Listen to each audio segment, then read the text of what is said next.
नमस्कार दोस्तों, स्वागत है आप सभी का रैंक प्लस इंस्टीट्यूट के सक्सेस टॉक सीरीज में। आज हम आपके सामने एक ऐसी प्रेरणादायक सफलता की कहानी लेकर आए हैं जो यह साबित करती है कि अगर हालात मुश्किल हो, समय की कमी हो और जिम्मेदारियां ज्यादा हो, तब भी अगर इरादा मजबूत हो तो सिलेक्शन को कोई रोक नहीं सकता। आज हमारे साथ हैं हिमांशु शुक्ला, जो मध्य प्रदेश से बिलोंग्स करते हैं और जिन्होंने एमपी ग्रुप 5 एग्जाम 2023 में शानदार सफलता के साथ रैंक 6 हासिल किया। हिमांशु ने डीएमएलटी करने के बाद कई साल तक प्राइवेट हॉस्पिटल में 16 घंटे की ड्यूटी करते हुए पढ़ाई की। यूट्यूब से रैंक प्लस को जाना, रैंक प्लस ऐप पे 1.0 बैच ज्वाइन किया, recorded classes, self notes, multiple resources और कड़ी मेहनत के दम पर आज गवर्नमेंट एग्जाम तक का सफर तय किया। तो आइए बिना किसी देरी के शुरू करते हैं हिमांशु की इंस्पायरिंग जर्नी रैंक प्लस के साथ। गुड आफ्टरनून हिमांशु, कैसे हो आप? बढ़िया। और हेलो, आपको आवाज़ जा रही मेरी? सर चलिए आप जा रही हैं। Okay. Welcome to rank plus Himanshu. सबसे पहले आपको ढेर सारी बधाइयाँ, ढेर सारी शुभकामनाएँ कि आपने ग्रुप 5 में सिलेक्शन लिया। जी, जी सर। अभी आप हिमांशु हम लोग थोड़ी बात करेंगे आपके सिलेक्शन पे एज़ वेल एज़ आपने पढ़ाई कैसे करी, ये सारी चीज़ों पे हम लोग आज टॉक करेंगे ताकि हमारे जो भी भाई-बंधु या हमारे जो जूनियर हैं या हमें जो सुन पाएँ उनसे वो सुन कर के इस पॉडकास्ट से कुछ सीख पाएँ, कुछ लर्न कर पाएँ। इसके लिए हम लोग ये पॉडकास्ट कंडक्ट कर रहे हैं, ठीक है ना? जी सर। ओके। हिमांशु सबसे पहले आप मुझे ये बताइए कि आप कहाँ से बिलॉन्ग्स करते हैं? आप अपना एक शॉर्ट इंट्रोडक्शन हमें बता सकते हैं? मैं मध्य प्रदेश से टीकमगढ़ डिस्ट्रिक्ट में बयाना तहसील अलीगढ़ से बिलॉन्ग करता हूँ। डिस्ट्रिक्ट और अच्छा। डिस्ट्रिक्ट कौन-सा आपका पड़ता है? टीकमगढ़ एमपी से। ओके। तो आपने स्कूलिंग अपना वहीं से कंप्लीट किया था? तो स्कूलिंग आपका होम टाउन से कंप्लीट हुआ? जी ओके। और हिमांशु आपका डीएमएलटी कब कंप्लीट हुआ था? डीएमएलटी या बीएमएलटी आपने किया है? जी सर, मैंने डीएमएलटी वगैरह किया है, वो हमारा 2016-17 में जबलपुर से हुँ। कंप्लीट किया था। वहाँ एक कॉलेज है एनआईसीएस नैपरा पैरा मेडिकल कॉलेज, डिंडोरी हाँ, डिस्ट्रिक्ट में किया था। हाँ। तो ये 17 में आपको कंप्लीट हुआ डीएमएलटी, सर 18 में हुआ। 18 में। और ग्रुप 5 एग्ज़ाम आपने कौन-सा दिया था, किस ईयर का? 2023 के साथ। 2023 में जो वैकेंसी आई थी उसमें आपने दी थी और आपकी सिलेक्शन हुई थी। मैं ये जानना चाहूँगा कि जब 2018 में आपने डीएमएलटी कंप्लीट किया, सो लेकर के 23 साल, लगभग 4 से 5 साल का पीरियड होता है। उन 4 से 5 सालों में आपने ग्रुप 5 की रियल प्रिपरेशन कहाँ से स्टार्ट करी? और आपको रैंक प्लस आपने फिर कब जॉइन किया और कैसे आपको रैंक प्लस को पता चला? 2018 से तो फिर मैंने प्राइवेट जॉब वगैरह हॉस्पिटल में किया, वहाँ जबलपुर में कुछ हॉस्पिटल हैं, तो ओके। वहाँ ड्यूटी भी करते थे और स्टडी वगैरह भी करते थे। तो 2022 में जो एग्ज़ाम हुआ था ग्रुप 5 का, उसमें मैंने हाँ। एग्ज़ाम दिया था, बट मेरा 1 नंबर से सिलेक्शन रह गया था। फिर इसके बाद मैंने रैंक अच्छा। प्लस किया हुँ। और अपना 25 मार्क्स के लिए नॉन टेक्निकल पार्ट के लिए एक क्लास और भी जॉइन की थी। तो वहाँ से अपना हुँ। 25 मार्क्स का भी अपन ने वहाँ से किया। तो फिर मेरा स्टडी वगैरह की, रैंक प्लस हुँ। थी और वहाँ से जॉब ये वगैरह भी हम करते हैं। तो 2022 में आप रैंक प्लस जॉइन किए थे जब 22 वाला एग्ज़ाम हो गया था उसके बाद? ओके। आपको रैंक प्लस के बारे में कहाँ से पता चला हिमांशु? रैंक प्लस से सर यूट्यूब से ही पता चला। यूट्यूब में आपकी वीडियो देखी, अच्छा लगा, हुँ। मोटिवेशन वगैरह मिला तो सोचा कि एक बार कोशिश की जाए। तो हुँ। हॉस्पिटल की ड्यूटी वगैरह डबल शिफ्ट में वर्क करते थे, तो हुँ। डबल शिफ्ट के साथ-साथ आपकी कोचिंग भी वहीं यूट्यूब से देखा करते थे। हुँ। फिर हमने आपकी क्लास जॉइन कर ली, तो क्लास जॉइन से करने से अच्छा मोटिवेशन वगैरह भी मिला, तो पढ़ाई भी अच्छी होती रही। क्लास में आपको सबसे ज़्यादा क्लासरूम में आपको सबसे ज़्यादा किससे बेनिफिट मिला? आपको क्या लगा? जैसे आपने कौन-सा बैच था आपका 1.0 या 2.0? सर 2.0 2.0 में आपको वीडियो लेक्चर्स भी होगा, पीडीएफ नोट्स भी होगा, टेस्ट सीरीज़ भी रहा होगा और भी चीज़ें हैं। आपको कौन-सी पार्ट सबसे बेनिफिशियल लगा कि इसको मैंने किया है जिसके कारण मुझे ज़्यादा फ़ायदा मिला? या सबसे ज़्यादा मददगार ये चीज़ रहा मेरे लिए? सर उसमें आपकी जो रिकॉर्डेड क्लास रहती थी उसको कंप्लीट करने के बाद हम सेल्फ नोट्स वगैरह बनाते थे। कुछ ओके। बुक से कॉलेज वगैरह कर लेते, बुक से करने हाँ। के बाद एक नोट जो बनता था उससे काफ़ी वो मिलता था। लेकिन आपकी जब कुछ डाउट रहता था तो फिर से एक बार रिकॉर्डेड वीडियो वगैरह देख लेते थे। हुँ। तो रिकॉर्डेड वीडियो से बहुत सारी चीज़ें आपकी क्लियर हो जाती थी। रिकॉर्डेड वीडियो में ऐसा लगता है हिमांशु कि सर ने जो पढ़ाया हो वो एक्चुअल में फ़ायदेमंद है, इससे क्वेश्चन आ जाते हैं? हाँ सर, आते तो हैं, थोड़ा घुमा-फिरा के आते हैं, बट क्वेश्चन तो वही रहते हैं सेम। मतलब क्लास जो पढ़ा हुआ है देख लेगा तो क्वेश्चन पुट अप करने की एबिलिटी जनरेट हो जाती है। लीड हो जाती है और इसके साथ-साथ सेल्फ नोट्स भी कंडक्ट करने पड़ते हैं। नोट्स तो वैसे आपके उसमें मिल ही जाते हैं, बहुत अच्छे नोट्स हैं, लेकिन सेल्फ हुँ। नोट्स बना तो स्टडी वगैरह और भी अच्छा रहता है। मैं उसी पे पूछने वाला था, जैसे आप जब रैंक प्लस को जॉइन किए तब उस समय भी आप प्राइवेट हॉस्पिटल में काम कर रहे थे ना? हाँ, तो मैं वही पूछना चाह रहा था कि जब आप वहाँ जॉब कर रहे थे, तो जॉब का भी बर्डन ज़ाहिर-सी बात होती है सबके साथ, कुछ न कुछ वहाँ भी प्रॉब्लम चलते रहता है, कभी क्वालिटी खराब हो गया, तो कभी रिपोर्ट में हो गया, तो आज पेशेंट ज़्यादा थे, तो आज सीनियर ने डाँट दिया, बहुत सारी चीज़ें होती है और वर्क आवर भी होता है। फिर घर पे आकर के भी पढ़ना होता है। तो इन दिनों में आपकी शेड्यूल क्या थी पढ़ने? क्योंकि सबका कंप्लेंट रहता है बच्चों का खास करके सर टाइम ही नहीं मिल पाता है। क्लास भी जॉइन कर लेते हैं, पैसे भी दे दिए, मन भी है पढ़ने का, टाइम नहीं निकाल पा रहे। मतलब कैसे आपने मैनेज किया था? क्या आपकी शेड्यूल थी उस समय? जैसे लास्ट के 6 मंथ थे एग्ज़ाम के लिए, तो उसमें तो ऐसा था सर, जहाँ भी टाइम मिलता लंच का, उसमें भी वीडियो स्टार्ट करके रख लेते थे हुँ, और ब्लूटूथ के ज़रिए अपनी स्टडी हुँ, करते थे। और करीब हुँ, वर्क के साथ-साथ पढ़ते भी जा रहे थे और पढ़ाई भी करते जा रहे थे। एक्स्ट्रा पैथोलॉजी लैब में थे वहाँ पे, तो हुँ, वर्क भी कर रहे थे, रिकॉर्डेड वीडियो वगैरह भी पढ़ते थे। इसके बाद सेल्फ नोट्स रूम में जाके बना देते थे। करीब 16 घंटे का वर्किंग हो जाता था प्राइवेट हुँ, उसमें। इसके हुँ। बाद हम पढ़ाई भी कर रहे, करीब मिला के 20-22 घंटे इसी में ही निकल जा रहे। आराम करने के लिए लास्ट में 2 या 3 घंटे मिलते थे। अच्छा, मतलब बच्चों को ये समझना होगा कि अचीवमेंट पाने के लिए कितनी कठिन परिश्रम हमें करनी पड़ती है। Achievement is not too easy लोग बोलते हैं ना कि अरे ग्रुप 5 का एग्ज़ाम तो बहुत ईज़ी है, दोगे तो सिलेक्शन हो जाएगा, कोई दिक्कत नहीं, पढ़ने की भी आवश्यकता नहीं, खुद से देख लो थोड़ा बहुत। तो ये इतना ईज़ी नहीं है। आपको परिश्रम हर एक एग्ज़ाम को पाने के लिए आपको परिश्रम अपने बिहाफ़ से 100 एंड 200% देना होगा, तब जाकर आप उस चीज़ को अचीव कर पाओगे। जो कि बिल्कुल। हिमांशु से दिखता है कि इन्होंने कितना उस चीज़ के लिए डेडिकेशन लगाया। अच्छा हिमांशु एक कन्फ्यूज़न और रहता है हमारे बच्चों को आप अपने एक्सपीरियंस से बताइए कि यहाँ पर एमसीक्यूज़ क्लासेस और थ्योरी क्लासेस दोनों होते हैं। और तीसरा बात कि हम प्रैक्टिकल कर रहे होते हैं, जब जॉब में रहते हैं तो 3 चीज़ें हमारे पास होती है। और जितना मेरा एक्सपीरियंस कहता है कि क्वेश्चंस भी तीनों से पुट अप होते हैं। एमसीक्यूज़ तो बनने ही बनने हैं, आपको थ्योरी से ही क्योंकि सारे तो क्वेश्चन एमसीक्यूज़ ही रहते हैं, लेकिन 10% हम मैं जितना एनालाइज़ कर पाता हूँ कि कुछ एमसीक्यूज़ जो मैं पढ़ाता हूँ, उससे भी आ जाता है। 80% मैं मान के चलता हूँ कि थ्योरी से आता है और 10% मैं मान के चलता हूँ कि जो आप प्रैक्टिकल कर रहे होते हैं ना लैब में, उससे भी क्वेश्चन्स आते हैं। तो बच्चों का कन्फ्यूजन ये होता है कि क्या एमसीक्यूज़, थ्योरी और प्रैक्टिकल तीनों करना ज़रूरी है? कुछ लोग कहते हैं कि मेरे पास पैसे बहुत है तो मैं अभी जॉब नहीं कर रहा हूँ, मैं घर पे रह के पढ़ लेता हूँ। तो क्या वो ज़्यादा फ़ायदेमंद है या आपको थ्योरी, एमसीक्यूज़ और जॉब तीनों करनी ज़्यादा फ़ायदेमंद रहती है? ओके। 50-70% थ्योरी पढ़नी चाहिए। थ्योरी के बाद जब आपको टाइम मिलता है तो एमसीक्यू भी पढ़ें, तो थ्योरी से ही अपने एमसीक्यू वो हुँ, जनरेट हो जाते हैं। हुँ, हुँ। मतलब थ्योरी सबसे इम्पोर्टेंट पार्ट है हमारे सिलेक्शन के लिए। और उसके साथ जनरल जो नॉलेज के भी क्वेश्चन आते हैं आपको व्याकरण से अधिकांश, तो वो भी हाँ, उस पर भी मैं बात करने वाला था कि क्वेश्चन जो है टेक्निकल, नॉन टेक्निकल दोनों से आते हैं। तो टेक्निकल विद नॉन टेक्निकल दोनों आते हैं। आपने नॉन टेक्निकल कैसे कवर नॉन किया टेक्निकल था? इस पे ज़रा हमें नॉन बताइए। टेक्निकल के जो 25 मार्क्स का रहता है उसके लिए मैंने क्लास जॉइन की थी, यहाँ से इंदौर से। हुँ, उससे मैंने कन्फर्म वो अपना क्लियर किया था और उसके साथ बुक वगैरह भी वो ली थी मैथ्स वगैरह के लिए, उससे हुआ था। तो नॉन टेक्निकल मेरे अच्छे नंबर हाँ। आए थे, करीब 16 नंबर आए थे 25 में से। तो मेरा सिलेक्शन में अच्छे नंबर आए। That's a very good. Non technical के लिए आप कितने घंटे रोज़ पढ़ा नॉन करते थे? टेक्निकल के लिए 2-3 घंटे, टाइम का सर क्लियर नहीं रहता, जब भी टाइम मिलता नॉन टेक्निकल, टेक्निकल पढ़ते थे। मतलब मेरे डेडिकेशन रहता एक 55% हमें इसको देना है, पैथोलॉजी पार्ट को, हुँ, और 25% हुँ। टाइम इसको नॉन टेक्निकल पार्ट को देना है। हमारे बच्चों को ये भी बता दीजिए कि आपने नॉन टेक्निकल कहाँ जॉइन किया था? मुझे कोई परेशानी नहीं, कुछ बच्चों को हेल्प हो जाएगी किसी इंस्टीट्यूट का नाम बोल देने से हमारे वीडियो में कोई परेशानी नहीं होती। बता दीजिए कि आप कहाँ से नॉन पढ़े थे? टेक्निकल मैंने विनय इंस्टीट्यूट है अपना इंदौर से, वहाँ से किया था। वि विनय नहीं, Vinayak, winners winners coaching. Okay. जी।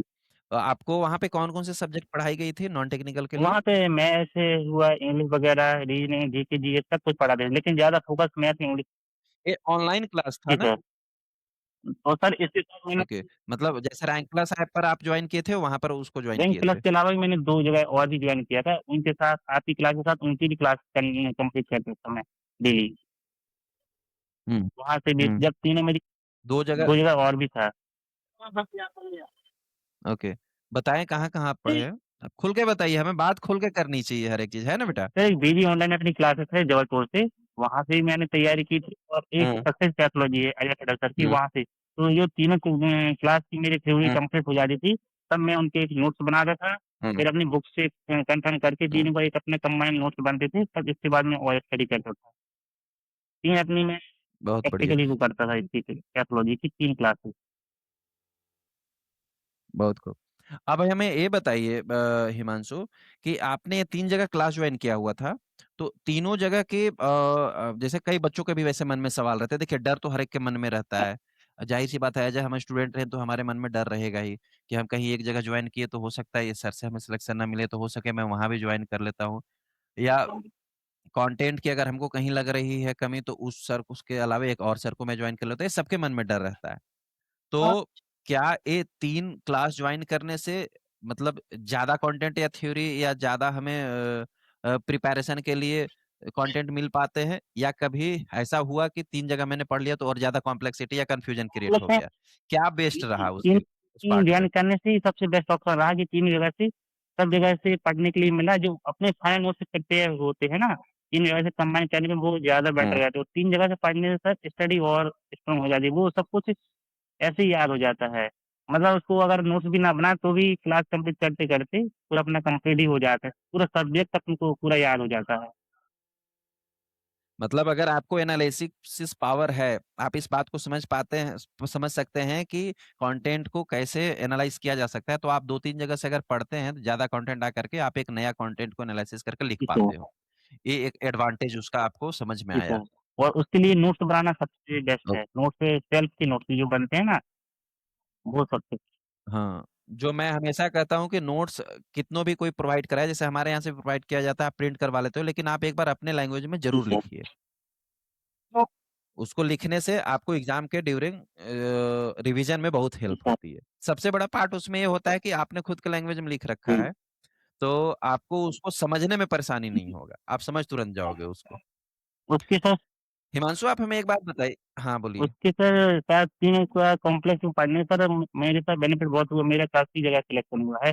आईसीएमआर में भी सिलेक्शन हुआ है इसी टाइम, हम्म। दिल्ली में हुआ है, जबलपुर, भोपाल, हैदराबाद, एम्स में भी मेरा सिलेक्शन हुआ, एमपी हाँ। व्यापम में भी हुआ सिलेक्शन। हम्म। ऐसा मेरे अभी आपने कहाँ ज्वाइन किया है अभी तो हिमांशु? हमने एमपी व्यापम से जो हमें डिस्ट्रिक्ट हॉस्पिटल टीचिंग अवार्ड मिला है ना, वहाँ पे जॉइन किए हैं घर के पास ही इसलिए। अच्छा। अच्छा, ये आपका एमपी में जो ग्रुप 5 2023 में आपके कितने मार्क्स आए थे और आपकी कैटेगरी क्या सर थी? मेरी ईडब्ल्यूएस कैटेगरी से 66 मार्क्स आए थे। ऑल एमपी टॉपर मेरी 6th रैंक थी हाँ। और ईडब्ल्यूएस कैटेगरी मेरी 2nd रैंक थी ऑल एमपी टॉप में। अच्छा। अच्छा, वो उस समय जब सिलेक्शन हुआ, सिलेक्शन हो जाने के बाद ज्वाइनिंग के क्या प्रोसेस रहे तो थे सिलेक्शन 2023 वाला डीबी वैकेंसी में? होता अपना डॉक्यूमेंट वेरिफिकेशन हुआ, मेडिकल हुआ, इसके बाद हमारी हम्म। ज्वाइनिंग हुआ। ये डॉक्यूमेंट वेरिफिकेशन के लिए आपको मेल आया था या कॉल, कैसे आपको इन्फॉर्म किया ईमेल भी गया आया था? था, कॉल भी आया था और एक जीएडी है ना, वहाँ से संचालक से अपनी लिस्ट भी आई हाँ। थी कि आपका यहाँ पे है, अपने संभाग में जाके अपना डीबी दे सकते हैं इस हाँ। डेट में। ओके, फिर अपना सारा फिजिकल हार्ड कॉपी डॉक्यूमेंट आप लेकर के गए अगर वहाँ, और वहाँ सारा डॉक्यूमेंट वेरिफिकेशन होने के लगभग कितने दिन वहाँ डॉक्यूमेंट वेरिफिकेशन और मेडिकल हुआ होगा जी ना? सर। उसके कितने दिनों के बाद फिर आपको ज्वाइनिंग लेटर आ गया आपके 1 महीने पास? के बाद अपना ज्वाइनिंग लेटर आ गया। ज्वाइनिंग बाय पोस्ट आता है या फिर मेल पे? बाय पोस्ट आता, वहाँ तो 1 क्लिक के थ्रू आया था हमारा तो, अच्छा। सीएम सर के द्वारा। फिर लगभग यानी 1 मंथ के बाद लगभग ज्वाइनिंग आपकी हो गई। कब आपने ज्वाइन किया है? सर मैंने 6 मार्च 2024 से ज्वाइन कर लिया था। 6 मार्च, मार्च 2024, मार्च 2025, अब मार्च 2026 आ जाएगा 1-2 महीने, मतलब 2 साल आप लगभग हो गया आपको जॉब करते हुए। अब 2 साल में ने बहुत अच्छी बात हुई। हिमांशु, आप हमें कम से कम 2 साल का एक्सपीरियंस शेयर कीजिए उन बच्चों के लिए जो इस एग्जाम को अचीव करना चाहते हैं, या ऐसा लगता है कि गवर्नमेंट अभी जॉब हम नहीं लिए हैं, तो परेशानी में हैं, गवर्नमेंट जॉब ले लेंगे। तो आपको गवर्नमेंट जॉब करने के क्या एडवांटेज फ़ील हुए इन 2 सालों में? तो और क्या कुछ डिसएडवांटेज भी है, वो भी हमें नहीं, बताइए? डिसएडवांटेज तो नहीं है सर, एडवांटेज ही है बहुत अच्छे, सैलरी पैकेज वगैरह भी अच्छा है और सीखने के लिए काफ़ी अच्छा मिलता है और सीखने के लिए और साथ के साथ जो पेशेंट रहते हैं, उनकी भी हेल्प हो जाती है। एक प्रकार से सेवा वगैरह भी हो जाती है और अपनी ड्यूटी भी रहती है। कितने आवर्स की ड्यूटी रहती है? सर 8 आवर की रहती है। 8 आवर की ड्यूटी। ये रोटेटिंग पीरियड में रहता होगा ना नहीं, अभी रोस्टर पे? हमारा डिस्ट्रिक्ट हॉस्पिटल टीबी में है, तो अभी रोटेशन नहीं है, ओनली मॉर्निंग ड्यूटी है। अच्छा। तो अच्छा इसमें ये भी प्रावधान है कि जैसे आपका अभी जिस डिस्ट्रिक्ट में पोस्टिंग मिला है, क्या फिर 1-2 साल 4 साल बाद ट्रांसफर भी होता है आप जी लोगों हाँ, का? ट्रांसफ़र हो जाता। क्योंकि कई बच्चों के मन में ये सवाल रहते हैं ना कि सर सपोज दैट मेरी रैंक थोड़ी कम थी और मेरा सिलेक्शन हो गया बट मुझे चाहिए था होम टाउन, होम डिस्ट्रिक्ट। मुझे किसी और डिस्ट्रिक्ट में मिल गया 200 किलोमीटर, 300 किलोमीटर दूर मिल हाँ। गया।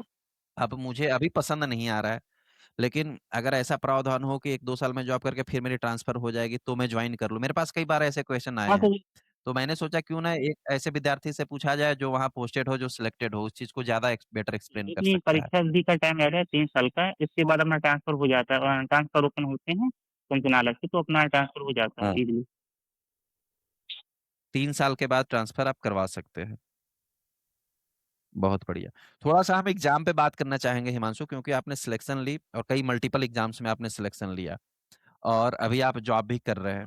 तो आप हमें एक एक्सपीरियंस शेयर कीजिए कि जब आप एग्ज़ाम देने गए थे, जैसे हमने बहुत कुछ पढ़ा, सभी स्टूडेंट पढ़ते हैं लेकिन सिलेक्शन उनमें से कुछ लोगों का होता है।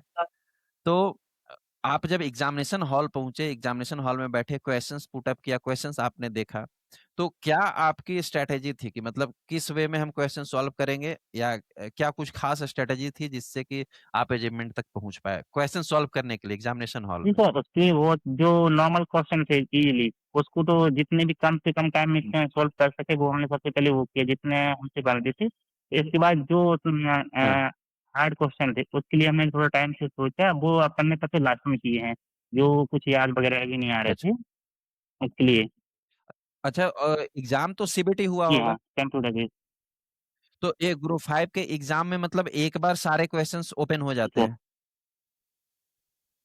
कि जैसे कि एमसीआरए में एक बार में नहीं होता है, 5 सेक्शन बनाया हुआ है, 18 क्वेश्चन करके 20 मिनट का मिलेगा, उस तरीके का कोई प्रावधान तो नहीं एक होता है बार ना में उसमें? पूरी क्वेश्चन हो जाते हैं, जब अपना टाइम होता है सबमिट करने के, तो अपन सबमिट कर सकते हैं उसको।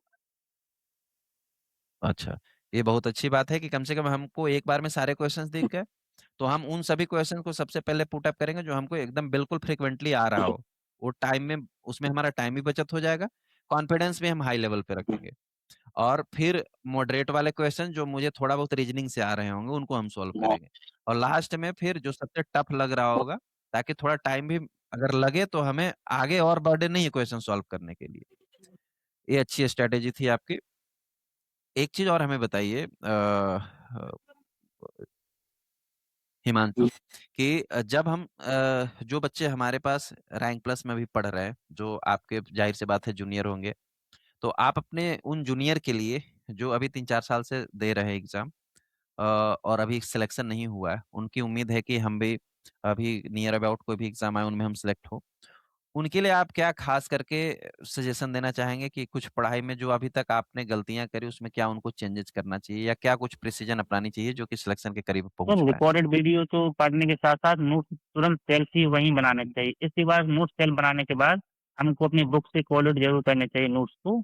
जब कोलैट कन्फर्म हो जाता है कि हाँ। हाँ, ये ओके है, तब उसको अपने फाइनल जो नोट्स रहता है उसमें वो करना चाहिए। लेकिन सबसे बेस्ट ऑप्शन रहता है 2-3 बार उसको हेड राइटिंग में अपने नोट्स बनाने के लिए। नोट्स सबसे हाँ। इम्पोर्टेंट है। नोट्स बनाने के साथ-साथ वो क्वेश्चन को खुद ही सेल्फ याद हो जाते हैं सब कुछ। मतलब वीडियो लेक्चर्स देखने के बाद नोट्स जी। बनाइए, फिर वीडियो लेक्चर्स रिवीजन करते हैं, आपको बहुत सारी चीज़ें याद हो जाती है। इसके बाद एक बार फिर आप एमसीक्यू सॉल्व करें या टेस्ट दें आपने टेस्ट अटेम्प्ट किया था नहीं सर, हिमांशु? मैं टेस्ट अटेम्प्ट करने का टाइम नहीं मिल पा रहा क्योंकि जॉब रहती थी ना इसलिए। 16 हाँ। घंटे जॉब करते थे, इसके बाद तो नहीं हो पाता इसलिए रिकॉर्डेड क्लास ही ज़्यादा करते थे। क्योंकि टाइम टाइम का आपको बहुत अभाव था। जैसा आप कह पा रहे हैं कि 16 घंटे ड्यूटी रहती थी हुँ। सर, फिर पढ़ना भी है और पढ़ने के बाद फिर खाना खाना है, सोना है, बहुत सारी अपनी डेली लाइफ़ भी रहती है। तो हाँ, बिल्कुल तो है। मतलब आपने टेस्ट अटेम्प्ट नहीं किया, एमसीक्यू सॉल्व किया, आपने वीडियो लेक्चर्स देख करके, सबसे important video lectures, recorded video lectures है उनको देखना और उनको notes banana is the most important part of your मैंने अपना सिलेक्शन। टाइम वेस्ट नहीं किया, क्योंकि लास्ट के जो 6 मंथ थे एग्जाम के, उस टाइम में तो मैं ना किसी फ्रेंड की बर्थडे पार्टी या शादी, सब कुछ कैंसिल कर दी, कुछ में भी नहीं गया। ओनली 1 या 2 घंटे ओनली लेकिन होते थे, बाकी पूरे टाइम पढ़ाई, जॉब, पढ़ाई, जॉब, पढ़ाई, जॉब रहती थी। सैक्रिफाइजिंग आपको सिलेक्शन के लिए देना होगा, क्योंकि अगर हम चाहेंगे कि हम सारी शादी अटेंड करें, हम बर्थडे पार्टी जाएं, हम अपने दोस्तों के साथ पब भी जाएं और सिलेक्शन भी ले लें, ऐसा पॉसिबल नहीं हो। बहुत अच्छी बात आपने, एक बहुत अच्छी बात बताई हमारे बच्चों को, कि वे बच्चे जो चाहते हैं कि हम सारे लाइफ की एंजॉय भी करें और हमें अपना गोल भी मिल जाए, तो ये थोड़ा मुश्किल है और ऐसा संभव भी नहीं है। कई सारे लोग, जैसे मैं भी पढ़ाया करता था जब मैं स्टूडेंट लाइफ में था, तो मैंने कई सारी चीजें सैक्रिफाइस कर दी। हमारे दोस्त जो थे वो रोज कहीं ना कहीं पार्टी या 2-4 रोज के इंटरवल में वो जाया करते थे, और मुझे, अच्छा दोस्तों के क्या, हमें इंस्पिरेशन क्या मिलते हैं, दोस्त तो सबके वैसे ही होते हैं जैसे सब। तो दोस्त क्या बोलते थे, तुम पढ़ के क्या करोगे, तुम्हें भी तो वहीं जॉब लगनी है, मैं भी तो उतना ही कमाऊंगा जितना तुम कमाओगे। लेकिन जब आप उस समय सैक्रिफाइस करके पढ़ते हो ना, जैसे अब आपके जो दोस्त होंगे जो गए होंगे एंजॉयिंग पार्टी में और उनका सिलेक्शन नहीं हुआ होगा और आपका सिलेक्शन हुआ, अब डिफरेंस फील आ रहा होगा उनको कि मेरे में और हिमांशु में क्या डिफरेंस रह गया, उसने सैक्रिफाइस किया तो क्या क्या चीजें उसको मिल गई, है ना। तो ये बहुत अच्छी बात है कि जब तक आप सैक्रिफाइस नहीं करेंगे, कुछ चीजों का आप त्याग नहीं करेंगे, तब तक आप कुछ चीजें अर्पित नहीं कर सकते, पा नहीं सकते, है ना। चलिए हिमांशु, बहुत अच्छा लगा आपसे बात जी, करके। आप, आप, लेकिन आपके यहाँ हाँ, तो बहुत दूर है रांची में, तो वहाँ आने से। कोई बात नहीं, आप, हम लोग लाइफ के किसी भी फेज में कहीं भी आकर के मिल सकते हैं, there is no any issue, और आपका हमेशा वेलकम रहेगा। कभी भी आपको कोई भी इशू या कोई भी कंफ्यूजन या कोई भी क्वेरीज होगा, हमारी रैंक प्लस टीम भी हमेशा अवेलेबल रहती है, आप उनसे भी संपर्क कर सकते हैं। हमारी ओर से जो भी मदद की रिक्वायरमेंट होगी वो हम फुलफिल करना चाहेंगे। और आप अपने जीवन में खूब ऊंचाइयां हासिल करो, हमारी ओर से शुभकामनाएं हैं। और गॉड ब्लेस यू, आप खूब आगे बढ़ो। जी सर, थैंक यू सर। मेरा ड्रीम था आपसे बात करना, ये आज थैंक वो भी हो गया है। चलिए, thank you so much Himanshu, फिर हम लोग मिलेंगे कभी, जी okay. Sir, thank you sir.